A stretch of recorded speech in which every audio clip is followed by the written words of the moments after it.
G'day guys, and today we've got the crew here.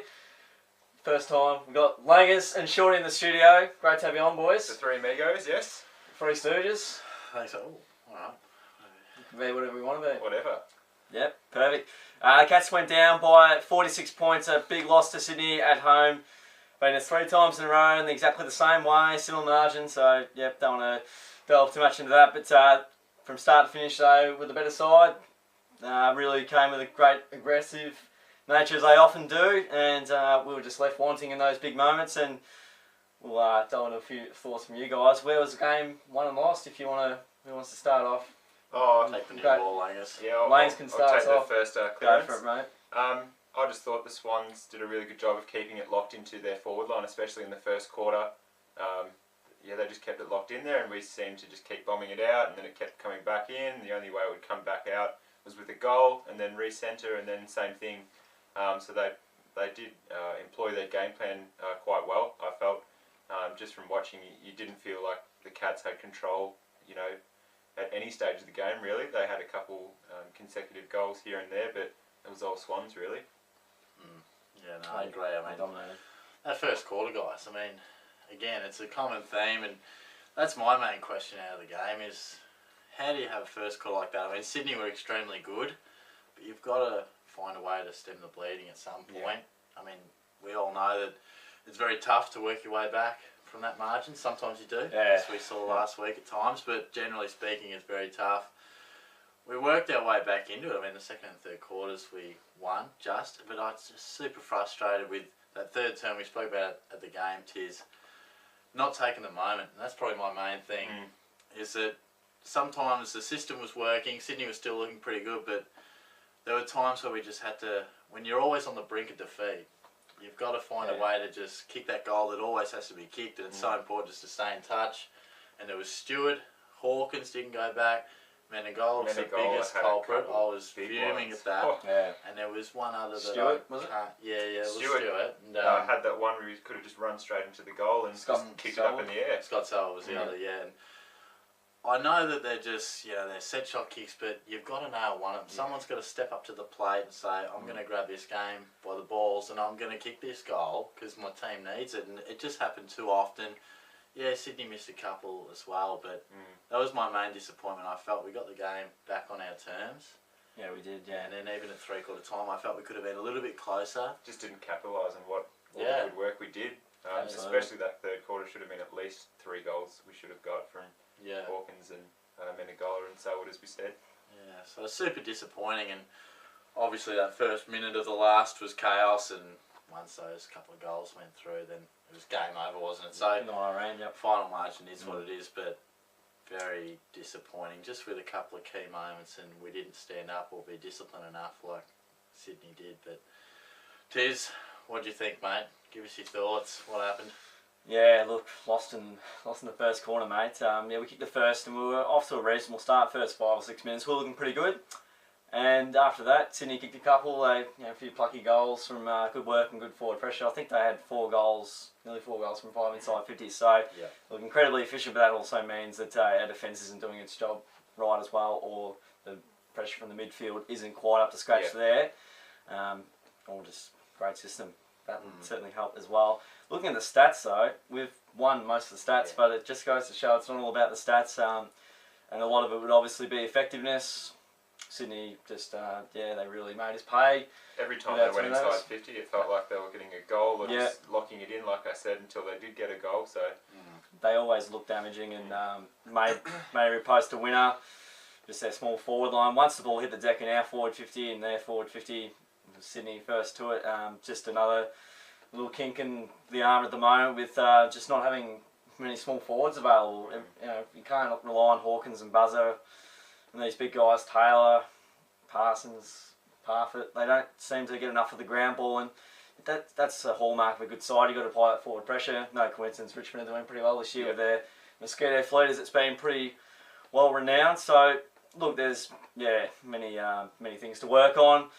I think looking at a larger picture of it, we could win a final if everything goes right for us against maybe a lower ranked side, but in terms of being a contender, you can probably nearly nearly wiped that away. I think after a game like that, it was the game tonight where we were going to find out a lot about us with going into the best side in the comp. I think the thing going for us is the fact that the rest of the competition's so even as well.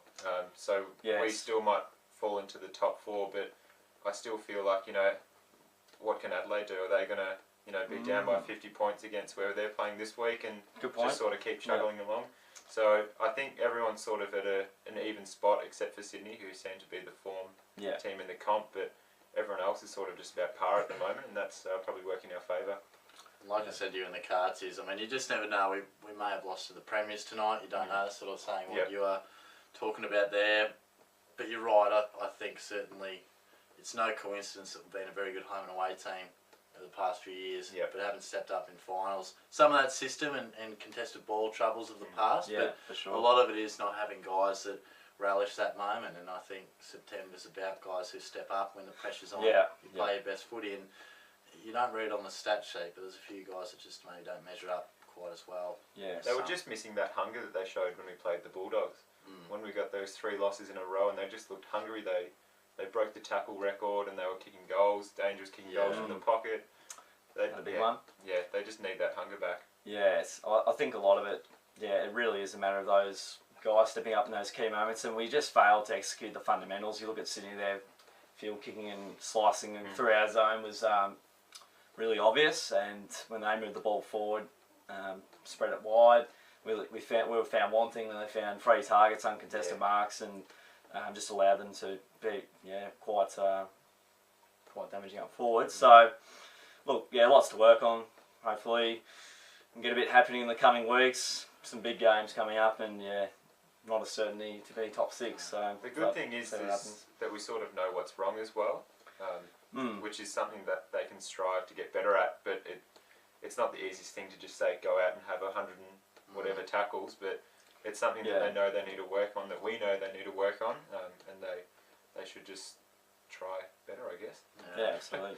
It all comes down, as Shorty mentioned, those key moments. The game was lost in the first term and at the first minute of the final term. That's a whole nother video, I think. Absolutely. Yeah, when we had 2 quarters where we dominated, we were on top, but just couldn't get through Sydney. We just couldn't use the right options, and that was pretty much where the game was won and lost. So, just on before we move on. That's fine. On the bigger picture side of things, I think we certainly need our best team to do anything. I think some clubs, like Sydney, they lose a couple of guys, Kennedy in particular. I think we need our best available team. We probably don't bat as deep as some. We certainly need a few of those other guys, because when you take a few of those out, your Motlop's, your Menzel's, your Dangerfields. That's a pretty big loss in itself, Dangerfield. Yeah, exactly. We haven't even mentioned him yet, but it does expose a very youthful underbelly, which they have their 10-minute patches, but over the course of a game, do let you down. Cockatoo was a big loss as well. I just felt that we just weren't getting that run out of the midfield. Like Murdoch was doing some really good things. He goes in a couple of runs here and there and gets those really long kicks into the 50. And Menegola, we were saying last week how good a kick he is inside 50. Unfortunately, he just didn't kick a couple of goals, but with Cocky complementing Menegola, you get that really good mix of speed and strength. So, Well, will be the wrap up of the game there, but we'll move into the votes anyway, and you can start her off, Langs. Alrighty. Go for it, mate. For one, I will probably give it to Tom Lonergan. Did a really good job on Buddy Franklin, who just got the 1 goal, which was a bit of a fluke from the 50, I think. He always plays well on Buddy.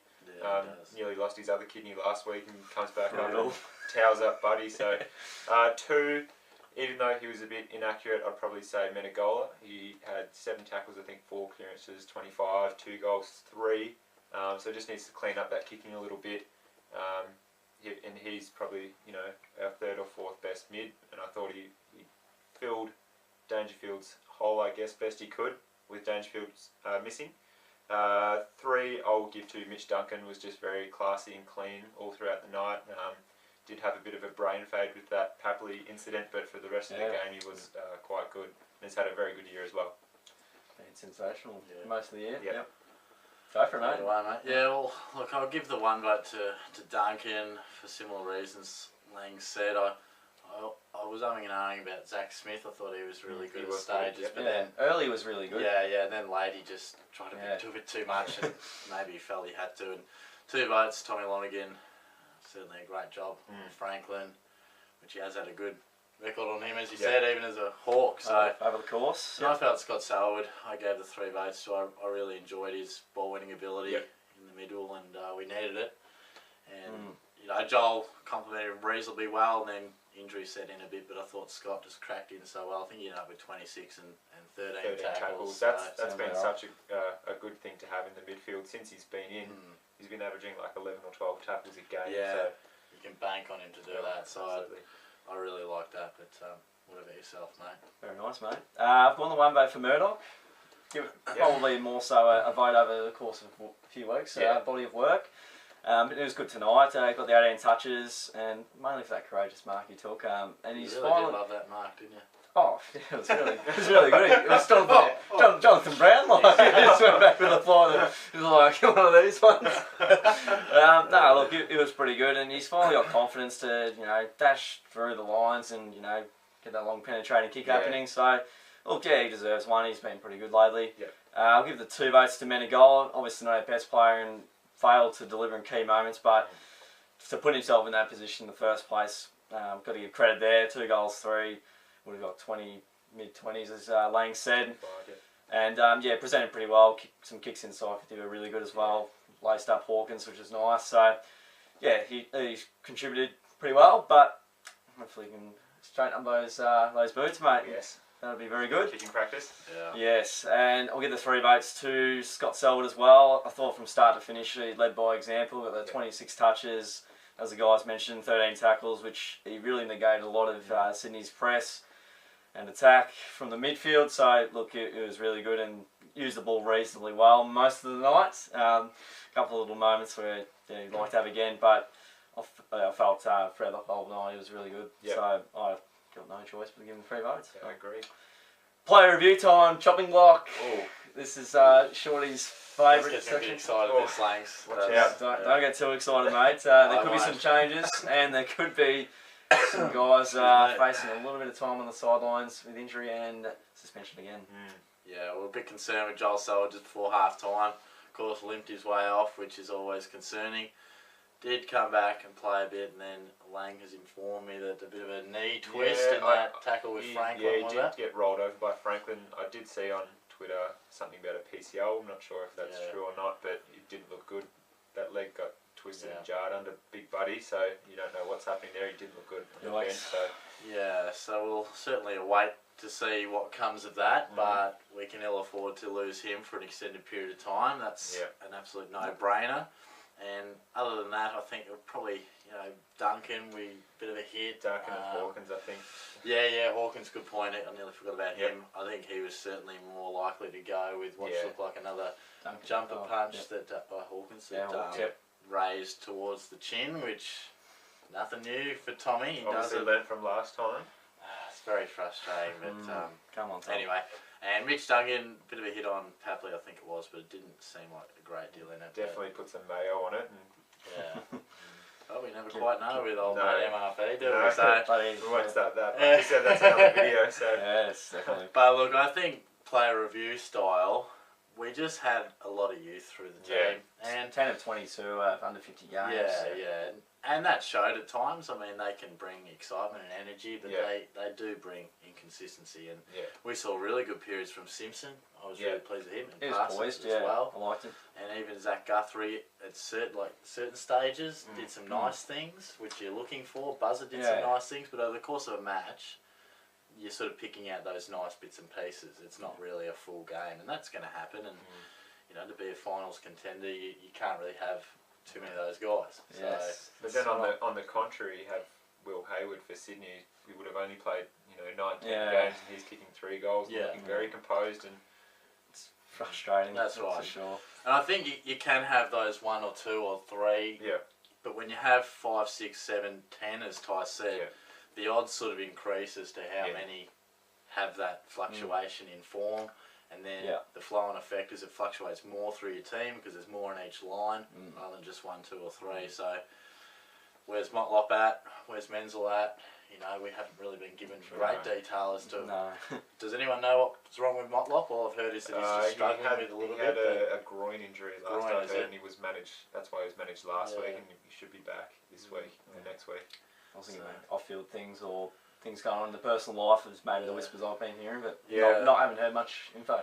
Yeah, it does feel like maybe something else is going on with just to affect his form so bad, but we'll never know. And yeah, you'd imagine maybe Menzel might be in the frame as well. He has to be. He's been out for like two or 3 weeks, hasn't he? Been on the sidelines. Yeah.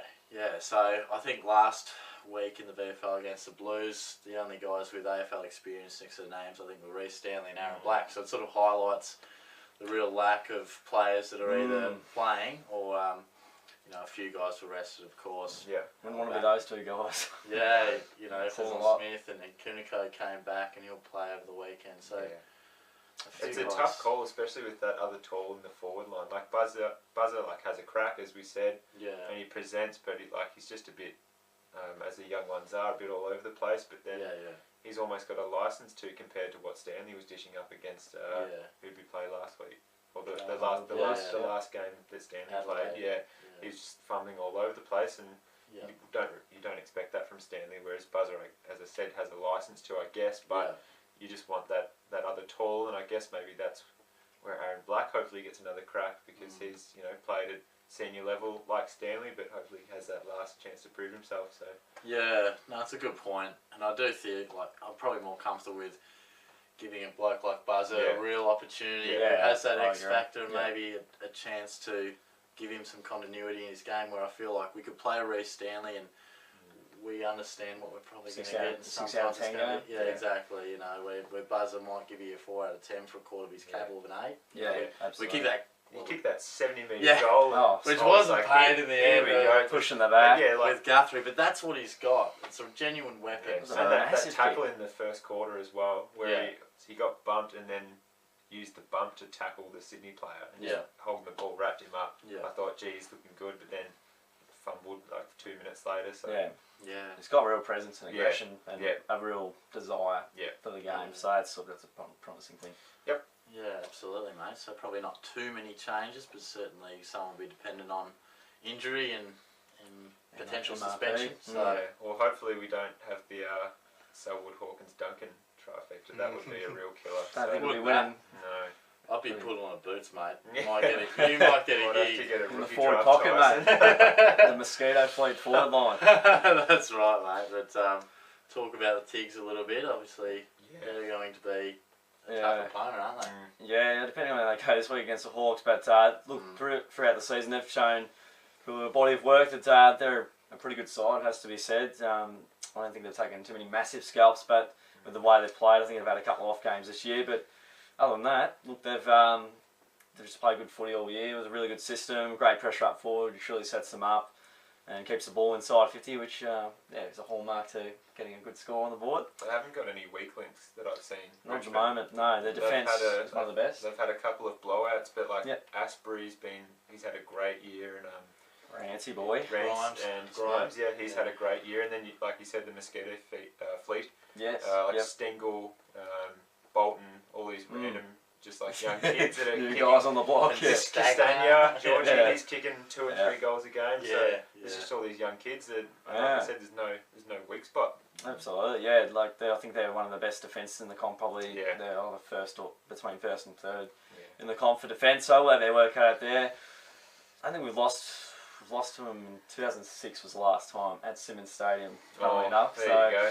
Don't want to put any curses there. That's when we lost by 20 points back 11 years ago. So, look, hopefully we can just bring a bit of a better performance. Right now, it's if you take out Duncan, Hawkins and Selwood, then you tip Richmond. So I'm probably leaning towards them slightly anyway. But, it's a very tough one. What do we think, guys? Can we bounce back? Richmond are seemingly the real deal, but we'll find out a lot this weekend, and especially against us. Well, like I said before, I think the fact that the rest of the competition's so even works in our favour, because we might have that down week or that 3-game patch where we lose 3 in a row, but then we come out and beat Adelaide, Bulldogs and Port, and next week hopefully we come out and beat Richmond by 50 points. Who knows? Like, it's such a hard season to predict what's happening, and for sure. Martin could have a terrible game. Who knows? Fingers crossed. Hope so. Hopefully he gets suspended. What? Oh, I'm Scooter just goes tagging straight Shout away. out to Tom Mitchell who's hoping the same. Yeah, what do you reckon, mate? Well, I reckon, What do you reckon? certainly without taking into account who could or could not be out. I think bigger picture style, probably Richmond, a bit like us. We sort of go into games like tonight wondering where we're at and wanting to prove ourselves against a good side.